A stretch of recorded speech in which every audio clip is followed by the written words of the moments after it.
कार्तिक के महीने में जो दीपदान होता है, माताएं सवेरे घाट पर स्नान करने जाती हैं तो वहां दिया लगाती हैं। शाम को तुलसी का क्यारा, दरवाजा सब दूर दीपदान होता है। केवल कार्तिक के महीने में पूरे महीने जो दीपदान होता है वो शाम के समय पर, सुबह के समय पर, आप जब सुंदर कार्तिक स्नान कर रही हो तब, या शाम के समय पर दीपदान करती हो। पर पूरे कार्तिक के महीने में केवल एक दिन ऐसा होता है जिस समय शाम को दीपदान नहीं होता, बल्कि मध्य रात्रि में दीप का दान होता है।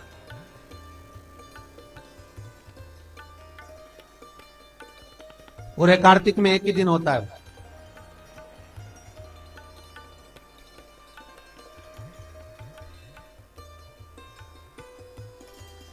कौन सा दिन है वो?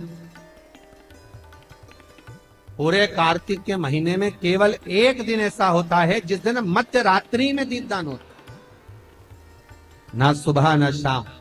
हाँ, सुबह शाम आप तुलसी जी को लगा रहे हो अपनी जगह पर, तुम अगर कार्तिक के महात्म का स्मरण कर रहे हो, कार्तिक का स्नान कर रही हो, कार्तिक नहा रहे हो, या कार्तिक का व्रत कर रहे हो, या पचवीगन का व्रत कर रहे हो, या भीष्म पंचक का व्रत कर रहे हो,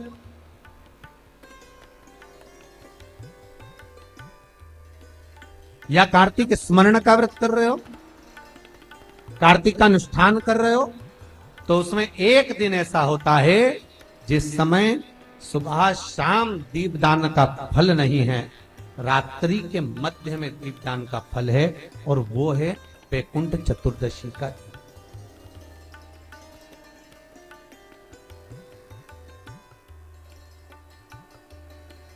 वैकुंठ चतुर्दशी महाराज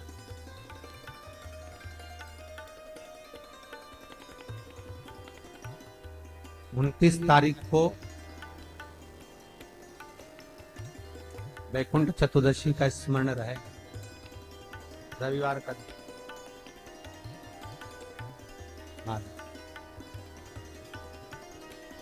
पूरे कार्तिक के महीने में केवल एक ही दिन रहता है जिस दिन शाम के दीपदान का फल नहीं है, मध्य रात्रि के दीपदान का फल। दीपावली पर जो दिए लगाए वो 11 दिए, 21 दिए, 5 दिए, 7 दिए, ऐसे लगाए जाते हैं। एकादशी के दिन जो दीपदान करा उसमें 11 दिए, 7 दिए, 21 दिए, ऐसा दीपदान होता है। पर वैकुंठ चतुर्दशी का जो दिन है महाराज, इस दिन रात्रि को 11 बजे से लेकर 12:30 के बीच में दीपदान होता है, और 14 दिए का दान। इसमें 14 दीप,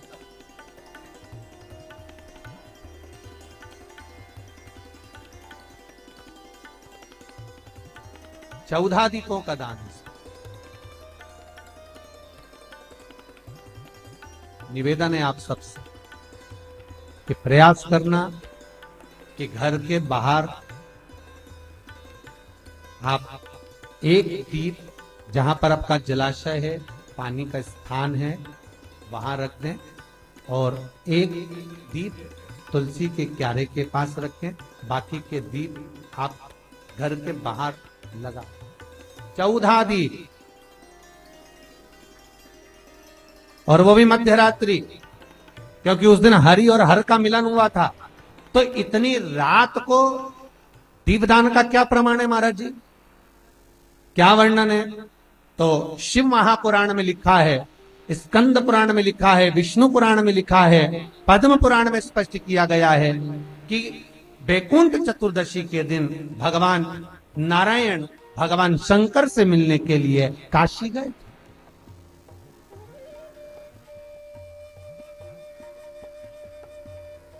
और भगवान नारायण काशी जब पहुंचे, पूरी काशी में भ्रमण भगवान विष्णु कर रहे हैं, पूरी काशी। और देवऋषि नारद उनको देख, देवऋषि नारद उनका स्मरण कर। भगवान शंकर सब कुछ देकर चले गए,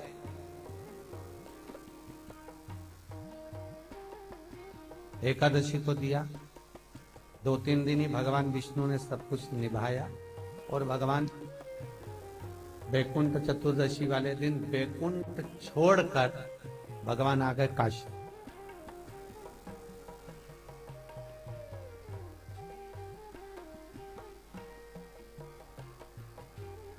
पूरी काशी में भ्रमण कर रहा है। पूरी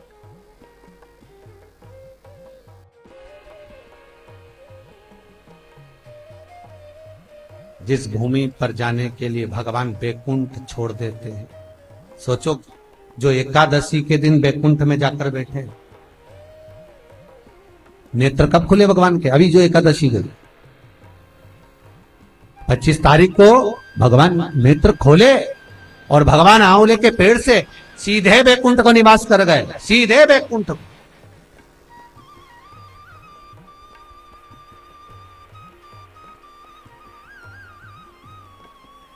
तो भ्रमण करना देवर्षि नारद पहुंच गए काशी में, और देवर्षि नारद जी ने काशी में जाकर पूछ लिया भगवान विष्णु से, नारायण श्रीमन नारायण।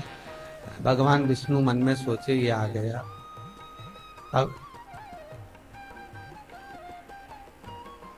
क्या बात है नारद जी? नारद जी बोले ये तो बताओ कि बैकुंठ छोड़ के नीचे काय को आए? भगवान विष्णु बोले मन नहीं लग रहा, अब इतने दिन तपस्या करो, तप करो, साधना करो, 4 महीने अपन क्षीर सागर में सो रहे और एकदम साफ छोड़कर, तप साधना छोड़कर अपने बैकुंठ में चले जाओ तो मन लगेगा? है मन नहीं लगेगा। होता है आप 15 एक दिन 7 दिन 8 दिन कहीं जाकर रह लो, 7-8 दिन कहीं जाकर रहना, और रहने के बाद होटल को छोड़कर, महाराज साधना को छोड़कर, होटल को छोड़कर, आप उस जगह को छोड़कर 7-8 दिन बाद अपने घर चले जाओ, अपने घर जाओ। जब आप घर जाएंगे 2-4 दिन मन नहीं लगेगा। शादी ब्याह में भी चले जाओ ना, शादी ब्याह से आने के बाद में मन नहीं लगता 1-2 दिन तो।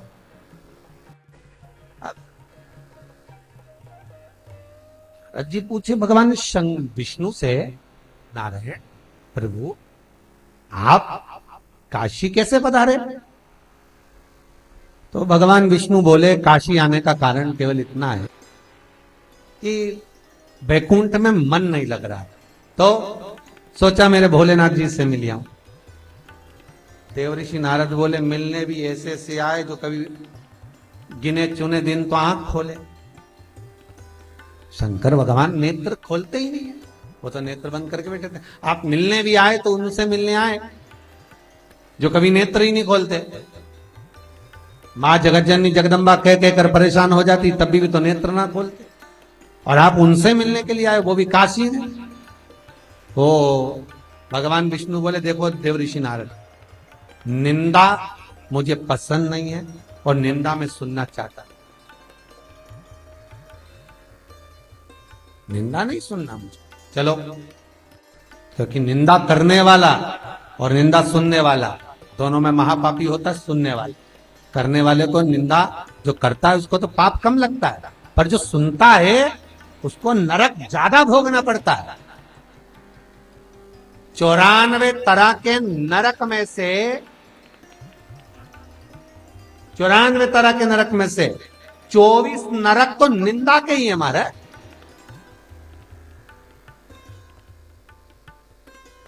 और सावधान जितने लोग कथा सुन रहे हैं टीवी चैनल के माध्यम से, अगर तुम्हारे परिवार में, तुम्हारे घर में कोई किसी की निंदा करता हो तो कह देना भैया हमको 24 तरह के नरक में नहीं जाना, तू चुपचाप हो जा, बिल्कुल चुप। 94 नरक में से 24 नरक निंदा के हैं।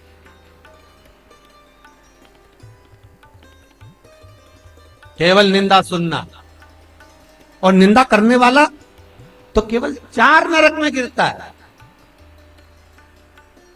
क्यों 4 नरक में गिरता है? तो पूछा निंदा करने वाले को ज्यादा पाप लगना चाहिए, नहीं, उसको कम लगता है। तो कम क्यों लगता है?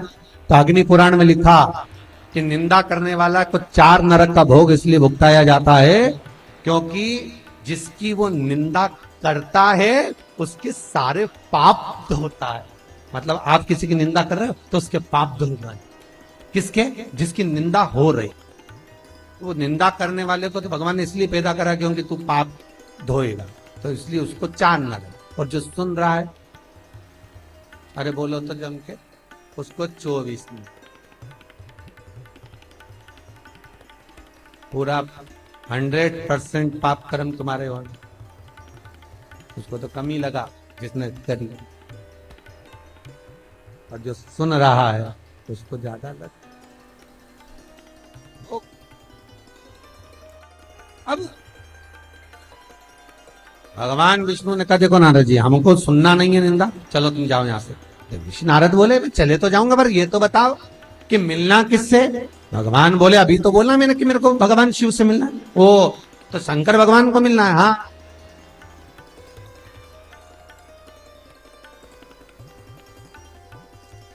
कहां मिलेंगे? ऋषि नारद जो शब्द बोले तो भगवान विष्णु ने देवऋषि नारद को गले से लगाया। देखिए अभी कितना सुंदर संबोधन देवऋषि नारद करे, भोलेनाथ को ढूंढने आए हो। हाँ, कहां आए? देवऋषि नारद ने बोला काशी का एक कंकर शंकर ही तो है।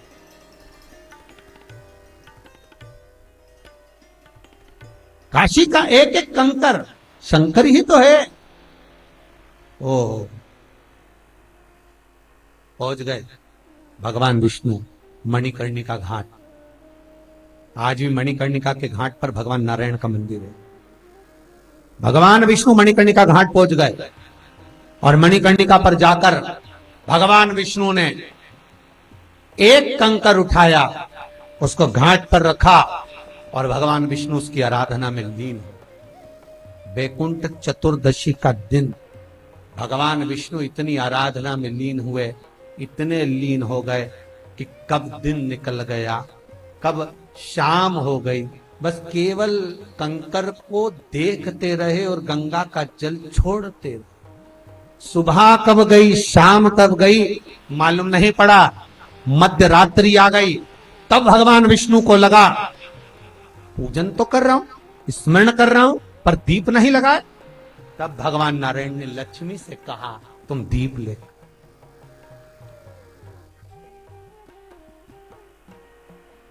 लक्ष्मी थाल लगाकर 14 दीप लगाकर शिव के सम्मुख लेकर आई। इसलिए आज भी वैकुंठ चतुर्दशी के दिन सुबह और शाम के दीपदान का महत्व नहीं है। कब का है? मध्य रात्रि के दीपदान का महत्व। और मध्य रात्रि के समय, मध्य रात्रि के अनुकूल में मां जब भगवान भूल गए तब लक्ष्मी जी दीप लेकर आई, प्रज्वलित किया। भगवान शंकर वहीं पर सम्मुख प्रकट हो गए। तब जैसे देवऋषि नारद ने कहा था कि कंकर में शंकर है, भगवान विष्णु ने देवऋषि नारद को हृदय से लगाया था, तब भगवान नारायण के सामने शिव प्रसन्न होकर भगवान नारायण को गले से लगाते हैं। इसको हमारे हिंदू धर्म में हरि हर मिलन कर। इसलिए वैकुंठ चतुर्दशी के दिन हरि हर मिलन, हरि हर मिलन वैकुंठ चतुर्दशी के